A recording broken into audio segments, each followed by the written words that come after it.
حي على الصلاة.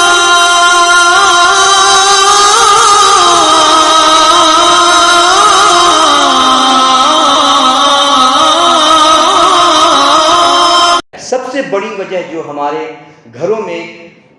ارتداد کی یا ہمارے بچوں کے غیر کی طرف راغب ہونے کی اور ان سے شادی وغیرہ کرنے کی جو وجہ ہے، سب سے بڑی وجہ ہے کم علمی، جہالت، غفلت، دین سے دوری۔ آپ مانیں نہ مانیں، اپنے دین سے اگر اچھا لگاؤ ہوگا، اپنے دین سے اگر قلبی لگاؤ ہوگا، تو کوئی اپنے مذہب کا سودا کر ہی نہیں سکتا۔ اور یہ اسی وقت ہو سکتا ہے جب ہم اور آپ اپنی ذمہ داریاں محسوس کرتے ہوئے اپنی گھر کی بچیوں کو بتائیں کہ ہمارا دین کتنا پیارا ہے، ہمارا دین کتنا عظیم ہے، یہ وہی دین ہے۔ آپ سوچیں، آپ کو تاریخ پتہ ہوگی، ہم کو بھی پتہ ہے، یہ وہی دین ہے کہ کل تک ان بچیوں کو زندہ درگور کیا جا رہا تھا، ان بچیوں کو زندہ کفن میں ڈال کر ان کو گڈھے میں ڈال دیا جاتا تھا۔ اگر تمہیں حفاظت ملی ہے تو اللہ کی قسم مصطفیٰ جان رحمت کی آمد کی بنیاد پر ملی ہے، رسول پاک کی آمد ہوئی ہے تو تمہیں اس دین کا خزانہ ملا ہے، اور تمہاری زندگی بھی اگر سلامت ہے تو اس دین کی وجہ سے سلامت ہے۔ ان کو بتانا پڑے گا کہ تمہارے دین کی وجہ سے تمہاری زندگی سلامت ہے، اور اگر اس دین سے تم مڑ جاؤ گی تو ہم نے تاریخ ابھی ریسنٹ کی ہسٹری پڑھی ہے، جو لوگ بہکا کر مسلم بچیوں کو لے جاتے ہیں 2-4 مہینے، 1 سال، اور اس کے بعد ان کے ساتھ جو ہوتا ہے وہ آپ کی نگاہوں کے بھی سامنے ہے۔ حیدرآباد کی چند لڑکیاں جو اس مزے میں پھول رہی تھیں کہ ہم تو اپنا ایک نیا یار پا لیے ہیں، 1-2-4 مہینے، 1 سال کے بعد ان کی لاشیں ٹرین کی لائنوں پر ملی ہیں، اور کچھ کو لوگوں نے قتل کرنا چاہا، بھاگ کر جان بچا کر آئی تو اپنی جان کی دہائی دے رہی ہیں اور کہہ رہی ہیں اے کاش ہم نے پہلے ہی اپنے مذہب کو سمجھ لیا ہوتا تو شاید یہ دن دیکھنا نہ پڑتا۔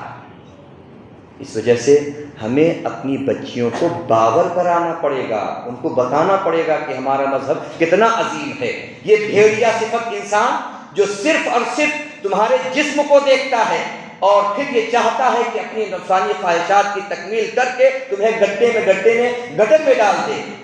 جب تم رسول اللہ کے دامن سے وابستہ ہو جاؤ گے تو محمد ابن قاسم کی تاریخ تمہیں یاد ہونی چاہیے۔ ایک بادشاہ نے، ہندوستان کا ہی بادشاہ تھا، ایک عربی خاتون کو گرفتار کر لیا تھا۔ عربی خاتون نے لیٹر لکھا محمد ابن قاسم کے پاس اور کہا میرے بھائی، میرے عزیز، میری عزت کی حفاظت کر لو، یہاں کا ایک بادشاہ ہے جو میری عزت کے ساتھ کھلواڑ کرنا چاہتا ہے۔ تاریخ گواہ ہے، حضرت محمد ابن قاسم نے لیٹر لکھا تھا بادشاہ کے پاس اور کہا تھا کہ تم کو پتہ نہیں ہے بادشاہ، تم تو ایک عورت سمجھ رہے ہو، لیکن میری ایک عورت بھی میری پوری کائنات ہے، اگر اس کی عزت رسوا ہوئی تو میں سمجھوں گا کہ پوری کائنات کے مسلمانوں کی، بلکہ پوری کائنات کی عورتوں کی عزت رسوا ہوئی، اس وجہ سے اس کو چھوڑ دو، ورنہ تم کو پتہ نہیں ہے ہماری فوج ایک سرا عرب میں ہوگا اور دوسرا سرا ہندوستان میں ہوگا، اور جب تک ہم اس عورت کو یا بچی کو چھڑا نہیں لیں گے ہم اپنی جان کا نذرانہ پیش کرتے رہیں گے۔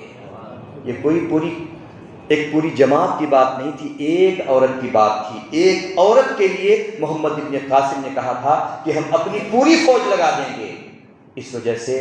ضرورت ہے کہ ہم اپنی بچیوں کو سمجھائیں کہ ہمارا دین کتنا عظیم ہے، ہمارے دین نے تم کو تحفظ دیا ہے، ورنہ یہ تو چاہتے ہیں کہ تم اپنا بدن کا کپڑا اتار دو، نمائش کراؤ، اپنے چہرے کی نمائش کراؤ، اپنے بدن کی نمائش کراؤ، اور اس طرح سے وہ تمہارے منظور نظر بنے رہیں، اور جس دن تمہارے چہرے پر نقاب آ جائے تو پھر وہ تمہارے سے نگاہیں بھی پھیر لیں گے۔ کیوں؟ اس لیے کہ اب تم محمد رسول صلی اللہ علیہ وسلم کے دامن سے وابستہ ہونے جا رہی ہو۔ اس وجہ سے میں یہ کہتا ہوں کہ آپ بھی، ہم بھی سب اپنی بچیوں کو یہ بتائیں کہ ہمارا دین کتنا محفوظ ہے، ہمارا دین تحفظ کتنا دے رہا ہے تم کو، کوئی اور مذہب تم کو اس طرح کا تحفظ نہیں دے سکتا۔ دوسری وجہ، گھروں میں دینی ماحول نہیں، باپ ہے وہ بھی موبائل لے کے بیٹھا ہوا ہے، الٹی سیدھی حرکتیں کر رہا ہے، ظاہر ہے باپ کو دیکھ کر بیٹیاں اور بیٹے بھی وہی کرتے ہیں جو گھر کا بڑا بندہ کرتا ہے۔ میں آپ کو بتاؤں، میری چھوٹی بچی ہے، ابھی 7-8 سال کی عمر ہوگی، جب 2 سال 3 سال کی عمر تھی، میں اس پر بتا رہا ہوں کہ کتنا اثر پڑتا ہے۔ ہم کبھی کبھی کہہ لیجیے کچھ مخصوص نماز پڑھنے کے لیے گھر میں رات میں 2 بجے 3 بجے اگر اٹھ گئے اور بچی بھی اٹھ گئی، اس کو پتہ نہیں ہے کہ وضو کیا ہے، اس نے دیکھا کہ ابا اور اماں کچھ کر رہے ہیں، اس نے بھی ایک چادر بچھائی، جیسے جیسے ہم کر رہے ہیں ویسے اس نے کرنا شروع کر دیا۔ کیوں؟ اس لیے کہ بچے ماں باپ کا دیکھ کر سیکھتے ہیں۔ اگر ہم اپنے گھر میں ببول کا درخت لگائیں اور پھر سوچیں کہ اس سے کھجور ہم کو ملے، قطعی نہیں ہو سکتا۔ اس وجہ سے ہم کو اپنے گھر میں اسلامی ماحول پیدا کرنا پڑے گا۔ جب ہم اسلامی ماحول پیدا کریں گے تب جا کر ہمارے گھر کی بچیاں اسلام سے آشنا ہوگی، اسلام اور قوانین اسلام سے آشنا ہوگی۔ اس وجہ سے ضرورت ہے کہ ہم اپنے گھر کا ماحول بھی دینی بنائیں۔ بلا ضرورت غیروں سے ربط اور ضبط کی کوئی ضرورت نہیں ہے۔ جہاں تک آپ کی ضرورت ہے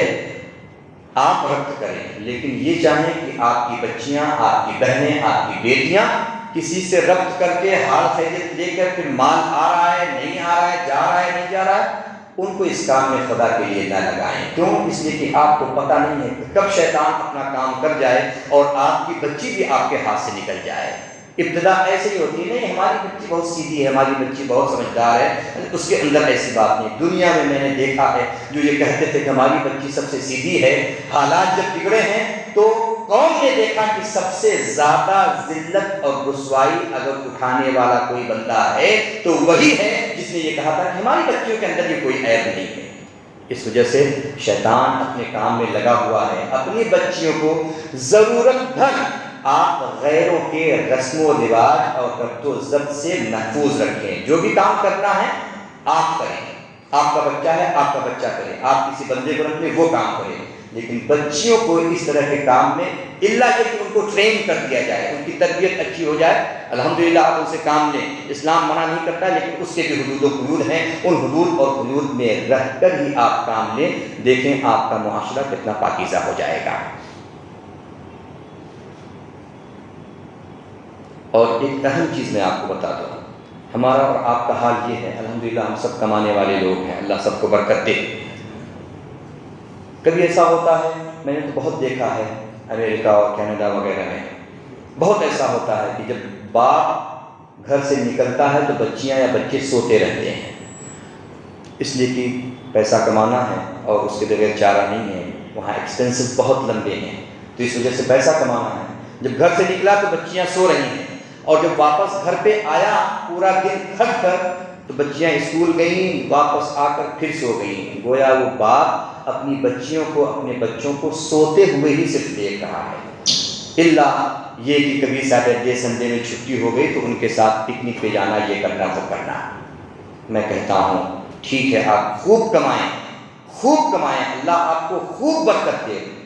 کبھی اسلام نے آپ کو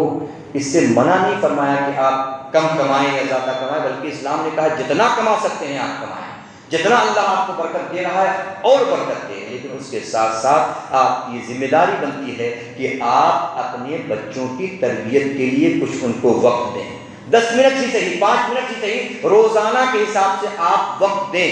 چاہے آپ تھوڑا کام کم کر دیں 10 منٹ کے لیے، لیکن سارے بچوں کو ایک وقت بنا لیں گھر میں کہ ہم بیٹھیں گے اور بیٹھ کر کچھ باتیں کریں گے، ان کو آپ دوست بنائیں۔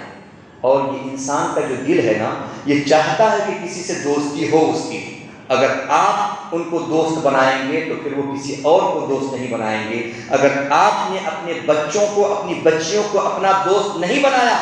تو اب وبا وہ آئے گی جس کو ہم صرف دوست نہیں کہتے ہیں بلکہ ہم کہتے ہیں بوائے فرینڈ ہے، گرل فرینڈ ہے۔